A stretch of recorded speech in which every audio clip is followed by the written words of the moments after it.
तो आपका स्वागत है इस नए वीडियो में। तो आज हम लोग क्लास 10th साइंस का हम लोग कुछ ऑब्जेक्टिव प्रश्न को देखने जा रहे हैं, ठीक है। तो आज का कुछ लाइन मोटिवेशन भी हम लेकर आए हैं जो आपको हम लोग सुनाना चाहते हैं, हम सुनाने चाहते हैं, प्रस्तुत करना चाहते हैं। तो हमारा कुछ मोटिवेशन लाइन है कि माँ तेरे हर एक पसीने के बूंद को मैं सोने सा चमकाऊंगा मैं, कि माँ तेरे हर एक पसीने के बूंद को मैं सोने सा चमकाऊंगा मैं, कि तू सपने बड़ा देखना मैं करके दिखलाऊंगा मैं। तो इसी के मोटिवेशन से हम लोग इस वीडियो को शुरू करते हैं। सबसे नहीं पहले का प्रश्न है कि सब समतल दर्पण द्वारा प्रतिबिंब कैसा बनता है, तो काल्पनिक, ऑप्शन नंबर बी हो जाएगा।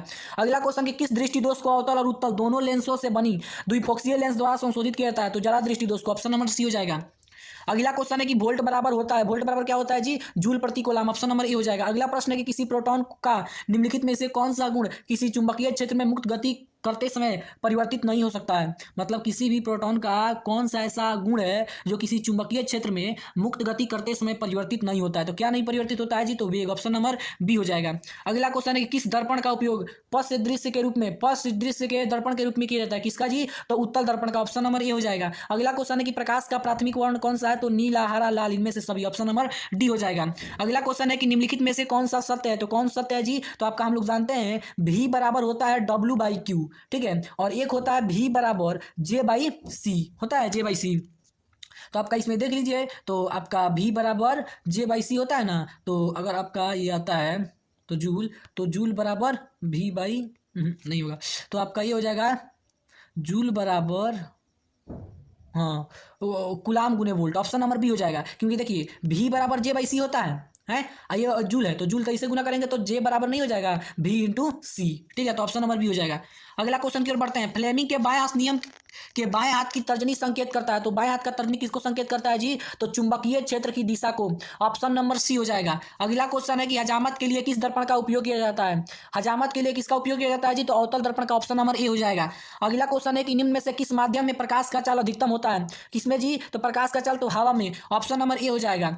अगला क्वेश्चन है कि किस कोलाइडी विलयन में निलंबित कणों से प्रकाश का प्रकीर्णन को कहा जाता है, किसी कोलाइडी विलयन में निलंबित कणों से होकर के प्रकाश का प्रकीर्णन होना टिंडल प्रभाव, ऑप्शन नंबर सी हो जाएगा। अगला क्वेश्चन है कि वोल्ट बराबर क्या होता है, तो जूल प्रति कूलम, ऑप्शन नंबर बी हो जाएगा। अगला क्वेश्चन की ओर कहता है कि बैटरी में किस प्रकार की धारा प्राप्त होती है, तो बैटरी से आपका कौन सा धारा जी, तो बैटरी से आपका दिष्ट धारा, ऑप्शन नंबर बी हो जाएगा। अगला क्वेश्चन है कि गोलीय दर्पण परावर्तक पृष्ठ की वृत्ताकार सीमा रेखा को क्या कहते हैं, तो आपका कहता है वक्रता त्रिज्या नहीं कहते हैं, आपका गलत है, आपका हो जाएगा गोलीय दर्पण का द्वारक, ऑप्शन नंबर डी हो जाएगा। अगला क्वेश्चन कहता है कि निर्वात में प्रकाश का चाल होता है, तो निर्वात में प्रकाश का चाल कितना होता है जी, तो 3 × 10⁸ मीटर प्रति सेकंड होता है। अगला क्वेश्चन है कि वायुमंडल में कौन सा वर्ण सबसे अधिक प्रकीर्णित करता है, तो प्रकीर्णन सबसे अधिक किसका होता है जी, तो नीला का, ऑप्शन नंबर बी हो जाएगा। अगला क्वेश्चन किस चालक के प्रतिरोधकता का मात्रक, तो ओम मीटर होता है, ऑप्शन नंबर बी हो जाएगा। अगला क्वेश्चन है कि किस युक्ति में विभक्त वलय दिक् परिवर्तन का कार्य करता है, कौन जो है जो दिक् परिवर्तन का काम करता है जी, तो आपका ये विभक्त वलय दिक् परिवर्तन का, तो आपका विद्युत जनित्र, ऑप्शन नंबर ए हो जाएगा। अगला क्वेश्चन है कि निम्न में से किस दर्पण का फोकस दूरी धनात्मक होता है,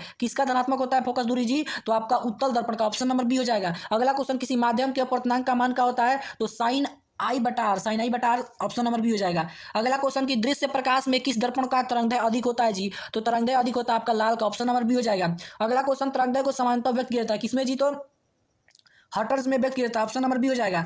अगला क्वेश्चन है कि दंत विशेषज्ञ किस दर्पण का उपयोग मरीजों के दांत को बड़े बड़े प्रतिबिंब देखने के लिए करते हैं, अवतल दर्पण, ऑप्शन नंबर बी हो जाएगा। अगला कि अवतल लेंस का आवर्धन बराबर क्या होता है, तो लेंस में तो V/U, ऑप्शन नंबर डी हो जाएगा। अगला क्वेश्चन है कि आम मीटर को विद्युत परिपथ में कैसे जोड़ा जाता है, तो आम मीटर को कैसे जोड़ते हैं जी, तो आपका श्रेणी क्रम में जोड़ते हैं, ऑप्शन नंबर ए हो जाएगा। अगला डायनोमो यांत्रिक ऊर्जा को किस ऊर्जा में बदलता है, तो यांत्रिक ऊर्जा को विद्युत ऊर्जा में, ऑप्शन नंबर बी हो जाएगा। अगला क्वेश्चन है कि एक तार को खींचकर उसकी लंबाई क्या कर दी जाए, दुगुनी करने पर उसका प्रतिरोध हो जाएगा, मतलब अगर तार को खींच कर उसका लंबाई हम दुगुना कर देते हैं तो उसका जो प्रतिरोध होगा आपका वह 4 गुना हो जाएगा, ऑप्शन नंबर क्या हो जाएगा जी, बी हो जाएगा। अगला क्वेश्चन है कि यदि किसी बिंब के प्रतिबिंब का आवर्धन माइनस है तो उस प्रतिबिंब की प्रकृति क्या होती है, तो माइनस है तो प्रतिबिंब वास्तविक और उल्टा बनेगा, ऑप्शन नंबर ए हो जाएगा। अगला क्वेश्चन है कि शब्दकोशों के छोटे छोटे अक्षरों को जे पढ़ने और किस लेंस का उपयोग करते हैं, तो किसका लेंस का उपयोग करते हैं, तो छोटे छोटे अक्षरों को पढ़ने के लिए हम लोग उत्तल लेंस का, किसका प्रयोग करते हैं, उत्तल लेंस का प्रयोग करते हैं। ये ऑप्शन नहीं दिया गया, ठीक है, लेकिन उत्तल लेंस होगा। अगला आपका है आपका किससे है जी, तो आपका केमिस्ट्री से क्वेश्चन है, केमिस्ट्री से क्वेश्चन है आपका इसमें कि प्रकृति में ऑक्सीजन का संतुलन कैसे बना रहता है, तो प्रकाश संश्लेषण के कारण, ऑप्शन नंबर ए हो जाएगा। अगला क्वेश्चन कि अम्लीय वर्षा का पीएच मान कितना होता है, तो अम्लीय वर्षा का जो पीएच मान होता है जी वह तो 5.6 से कम होता है ना जी, ऑप्शन नंबर नहीं, ऑप्शन नंबर डी हो जाएगा। ठीक है, अगला क्वेश्चन कहता है कि धातु के ऑक्साइड की प्रवृत्ति होती है, तो धातु के ऑक्साइड कैसे होते हैं, अम्लीय, ऑप्शन नंबर ए हो जाएगा। अगला कि आयोडीन युक्त नमक होता है, तो NaCl और NaCl, ऑप्शन नंबर सी हो जाएगा, और बी दोनों। अगला ऐसा तत्व जो इलेक्ट्रॉन का त्याग करके धनात्मक आयन बनाता है उसे क्या कहते हैं जी, तो धातु का। अगला क्वेश्चन है कि प्रोपेन का क्रियाशील मूलक है, प्रोपेन का क्रियाशील मूलक है आपका CO, ऑप्शन नंबर ए हो जाएगा। अगला है कि कौन सा हाइड्रोजन सबसे सरल यौगिक है, तो मीथेन, ऑप्शन नंबर डी हो जाएगा। अगला क्वेश्चन है कि कैल्शियम कार्बाइड जल के साथ अभिक्रिया कर के क्या देता है, तो क्या देता है जी, तो एथाइन, ऑप्शन नंबर डी हो जाएगा। अगला क्वेश्चन है आपका, अगला क्वेश्चन कि प्लास्टर ऑफ पेरिस का रासायनिक सूत्र होता है, तो CaSO4 × 1/2H2O। अगला क्वेश्चन निम्नलिखित में से कौन सा विजातीय यौगिक है, option number C, plaster of Paris. अगला क्वेश्चन क्या है कि कैल्शियम में कौन सा अधातु विद्युत का सुचालक है, कौन विद्युत का सुचालक है जी, तो ग्रेफाइट, ऑप्शन नंबर सी हो जाएगा। अगला कौन सा उत्पाद लेड नाइट्रेट को गर्म करने पर प्राप्त होता है, तो NO2O2, ऑप्शन नंबर डी हो जाएगा। अगला क्वेश्चन कि जिंक ब्लेड निम्न में से किस धातु का अयस्क है, तो जिंक का, ऑप्शन नंबर डी हो जाएगा। अगला क्वेश्चन कि कौन असंतृप्त हाइड्रोकार्बन है, कौन है जी, तो C2H4, ऑप्शन नंबर बी हो जाएगा। अगला कार्बन का परमाणु संख्या आपका होता है 6, ऑप्शन नंबर ए हो जाएगा। अगला क्वेश्चन कि दही में कौन सा अम्ल पाया जाता है, तो लैक्टिक अम्ल, ऑप्शन नंबर सी हो जाएगा। अगला क्वेश्चन कि लौंग तेल किस प्रकार का सूचक है, लौंग तेल किस प्रकार का सूचक है जी, तो गंधीय, ऑप्शन नंबर ए हो जाएगा।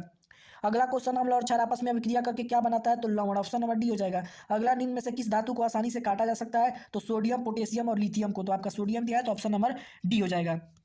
अगला है कि सीसा और टीन को के मिश्र धातु को कहते हैं, तो क्या कहते हैं, सोल्डर, ऑप्शन नंबर डी हो जाएगा। अगला कि डाल्डा में उपस्थित वसा अम्ल किस प्रकार का होता है, तो संतृप्त, ऑप्शन नंबर बी हो जाएगा। अगला क्वेश्चन के निम्न में से कौन सा यौगिक ईंधन के रूप में इस्तेमाल किया जाता है, तो ईंधन के रूप में आपका इथेनॉल, ऑप्शन नंबर बी हो जाएगा। अगला कि प्लास्टर ऑफ पेरिस का रासायनिक नाम, तो कैल्शियम सल्फेट और हाइड्रेट, ऑप्शन नंबर ए हो जाएगा। अगला क्वेश्चन की जब धातुएं जल के साथ अभिक्रिया करती है तो कौन सा गैस उत्सर्जित करती है, तो हाइड्रोजन, ऑप्शन नंबर सी हो जाएगा। अगला क्वेश्चन है कि मेथेनोइक अम्ल का सामान्य नाम, फॉर्मिक अम्ल, ऑप्शन नंबर डी हो जाएगा। अगला कि आवर्त सारणी के प्रथम आवर्त में तत्वों की संख्या 2 को होता है, ऑप्शन नंबर डी हो जाएगा। अगला क्वेश्चन कि हीलियम कैसा तत्व है जी, तो helium, neon, argon, krypton, xenon, ये सब आपके अक्रिय गैस हैं, ऑप्शन नंबर बी हो जाएगा। अगला क्वेश्चन है कि जस्ता का अयस्क क्या है, तो zinc blade, option number B हो जाएगा। अगला कि फ्लोरीन किसका अप्रूप है जी, तो कार्बन का, ऑप्शन नंबर ए हो जाएगा। अगला क्वेश्चन है कि एल्काइन श्रेणी का सामान्य सूत्र क्या होता है एल्काइन का, तो CnH2n-2, ऑप्शन नंबर बी हो जाएगा। अगला क्वेश्चन है कि एथिलीन है, एथिलीन क्या है जी, तो ओलिफिन है, ऑप्शन नंबर डी हो जाएगा। अगला क्वेश्चन निम्न में से कौन सा तत्व आसानी से इलेक्ट्रॉन का त्याग नहीं कर सकता है, कौन है जी, तो आपका Fe है, ऑप्शन नंबर बी हो जाएगा, लोहा। अगला क्वेश्चन है कि एल्युमिनियम पर मोटी ऑक्साइड की परत बनाने की प्रक्रिया को क्या कहते हैं, तो एनोडीकरण, ऑप्शन नंबर ए हो जाएगा। अगला क्वेश्चन है कि एल्कोहल में कौन सा तत्व उपस्थित नहीं है, तो नाइट्रोजन, ऑप्शन नंबर डी हो जाएगा। अगला क्वेश्चन है आपका कि आवर्त सारणी के प्रथम वर्ग के सदस्य हैं, कैसे सदस्य है जी, तो क्षारीय धातु, ऑप्शन नंबर डी हो जाएगा। अगला क्वेश्चन कि एथेन का आणविक सूत्र C2H6, इससे सहसंयोजक बंधनों की संख्या 7, ऑप्शन नंबर ए हो जाएगा। अगला क्वेश्चन कि आयोडीन को निम्न में से किस द्रव में घोलने से टिंचर आयोडीन बनता है, तो किसको घोलते हैं जी, तो क्लोरोफॉर्म को, ऑप्शन नंबर बी हो जाएगा। अगला क्वेश्चन कहते हैं कि आवर्त सारणी में कितने आवर्त होते हैं, तो आवर्त सारणी में आवर्त की संख्या 7 होती है। अगला क्वेश्चन आपका कहता है कि ग्लूकोज का रासायनिक सूत्र निम्न में से कौन सा है जी, तो ग्लूकोज का C6H12O6, ऑप्शन नंबर ए हो जाएगा। और अगला क्वेश्चन आपका कहता है 24, आपका ये बायोलॉजी का प्रश्न उठाया गया है, ठीक है। अगला तो अगला है कि पौधों में गैसों का आदान प्रदान किसके द्वारा होता है जी, तो रंध्र के द्वारा, ऑप्शन नंबर सी हो जाएगा। अगला कि ग्लाइकोलाइसिस होता है किसमें होता है, तो कोशिका द्रव में, ऑप्शन नंबर ए हो जाएगा। अगला क्वेश्चन कि निम्न में से कौन वृक्क की रचनात्मक एवं क्रियात्मक इकाई है, तो कौन है जी आपका, तो है आपका नेफ्रॉन, ऑप्शन नंबर सी हो जाएगा। अगला कि बर्थ हार्मोन के नाम से किसे जाना जाता है, तो बर्थ हार्मोन के नाम से ऑक्सीटोसिन हार्मोन को, ऑप्शन नंबर सी हो जाएगा। अगला क्वेश्चन है कि फूल का कौन सा भाग फल में बदलता है, तो फूल का जो आपका कौन सा भाग होता है जी, तो अंडाशय, ऑप्शन नंबर ए हो जाएगा। अगला है कि निम्न में से कौन स्वपोषी है, कौन स्वपोषी है जी आपका, हरा पौधा, ऑप्शन नंबर डी हो जाएगा। अगला मानव के गुद्दे का आकार होता है सेम के बीज के आकार का, ऑप्शन नंबर बी हो जाएगा। अगला रक्त को थक्का बनाने में सहायक होता है, कौन होता है, तो रक्त को थक्का बनाने में रक्त बिंबाणु बोलो या प्लेटलेट्स, ऑप्शन नंबर बी हो जाएगा। अगला क्वेश्चन कि मस्तिष्क उत्तरदायी है किसके लिए जी, तो हृदय स्पंदन के लिए, शारीरिक संतुलन, सोचने के लिए, ऑप्शन नंबर डी हो जाएगा। अगला क्वेश्चन है कि इंसुलिन की कमी से कौन सा रोग होता है, तो मधुमेह, ऑप्शन नंबर ए हो जाएगा। अगला कि भ्रूण का विकास होता है, तो भ्रूण का विकास कहाँ में होता है जी, तो गर्भाशय में, ऑप्शन नंबर ए हो जाएगा। अगला कि पौधों में प्रकाश संश्लेषण का स्थान है, क्या है? क्लोरोप्लास्ट के अंदर क्लोरोफिल, ऑप्शन नंबर बी हो जाएगा। अगला मैग्नीशियम पाया जाता है, किसमें होता है मैग्नीशियम? तो क्लोरोफिल में, ऑप्शन नंबर बी हो जाएगा। अगला क्वेश्चन है कि स्लाइड के सर्वप्रथम कंपाउंड माइक्रोस्कोप से देखा जाता है 10x पर, ऑप्शन नंबर बी हो जाएगा। अगला कि मानव में डायसिसिस थैली होता है, कहाँ होता है? तो नेफ्रॉन में, ऑप्शन नंबर सी हो जाएगा। अगला कि मुकुलन द्वारा प्रजनन किसमें होता है? तो ईस्ट में होता है, ऑप्शन नंबर बी हो जाएगा। अगला क्वेश्चन की दो तंत्रिका कोशिका के मध्य खाली स्थान को क्या कहते हैं? सिनेप्स, ऑप्शन नंबर ए हो जाएगा। अगला क्वेश्चन की ग्वाइटर अथवा झींगा पनपता है तो आयोडीन की कमी से, ऑप्शन नंबर ए हो जाएगा। अगला कि आरबीसी का जीवन अवधि 120 दिन होता है, ऑप्शन नंबर बी हो जाएगा। अगला क्वेश्चन मानव हृदय का औसतन प्रकुंचन दाब कितना होता है जी? तो सी एगो होता है शिथिलन, एगो होता है प्रकुंचन, एगो शिथिलन, एगो प्रकुंचन। तो आपका 120 mmHg होता है, ऑप्शन नंबर सी हो जाएगा। अगला लेटेक्स सामान्यतः लेटेक्स कहाँ पाया जाता है? तो पीला कनेर, बरगद, पीपल, इनमें से सभी, ऑप्शन नंबर डी हो जाएगा। अगला निम्नलिखित में से कौन सा अनैच्छिक क्रिया है? अनैच्छिक जो हमारी इच्छा के अनुसार नहीं होता है, तो आपका हृदय का धड़कना हमारी इच्छा के अनुसार नहीं होता है, अनैच्छिक है, ठीक है। अगला क्वेश्चन आपका है कि मानव में नर जनन ग्रंथि कहलाता है, नर जनन ग्रंथि क्या कहलाता है जी? तो आपका वृषण, ऑप्शन नंबर बी हो जाएगा। अगला क्वेश्चन है कि किस पौधों में रंध्र अनुपस्थित रहता है? तो हाइड्रीला के पौधों में, ऑप्शन नंबर डी हो जाएगा। अगला क्वेश्चन है कि पौधों में श्वसन की क्रिया के अंतर्गत एडीपी के टूटने से कितने ऊर्जा मुक्त होते हैं? तो 3.30.5 किलो जूल प्रति मोल, ऑप्शन नंबर ए हो जाएगा। अगला कि पौधों में भोजन किस रूप में जमा रहता है? तो पौधों में भोजन स्टार्च के रूप में जमा रहता है, ऑप्शन नंबर ए हो जाएगा। अगला क्वेश्चन है कि फ्लोएम उत्तकों द्वारा कार्बोहाइड्रेट का परिवहन होता है, तो परिवहन होता है सुक्रोज के रूप में, ऑप्शन नंबर डी हो जाएगा। अगला क्वेश्चन है कि कौन सा अंतःस्रावी ग्रंथि नहीं है? तो कौन नहीं है जी आपका अंतःस्रावी ग्रंथि? तो पिट्यूटरी है, थायराइड है, यकृत है, आपका ये ऑप्शन नंबर विसरण नहीं है, वृषण नहीं है। अगला क्वेश्चन फूल में नर प्रजनन अंग है, तो नर आपका कौन सा भाग है जी? तो पुमंग या पुंकेसर, ऑप्शन नंबर बी हो जाएगा। अगला क्वेश्चन कि निम्न में कौन एक उभयलिंगी जंतु है? तो उभयलिंगी कौन सा है? केचुआ, ऑप्शन नंबर डी हो जाएगा। अगला कौन उत्सर्जी अंग है? तो आपका उत्सर्जी अंग है आपका वृक्क, ऑप्शन नंबर सी हो जाएगा। अगला कि पतियों में गैसों का आदान प्रदान कहाँ होता है जी? तो रंध्र में, ऑप्शन नंबर बी हो जाएगा। अगला कि मानव हृदय में कितने कोष्ठक होते हैं? तो आपका कोष्ठक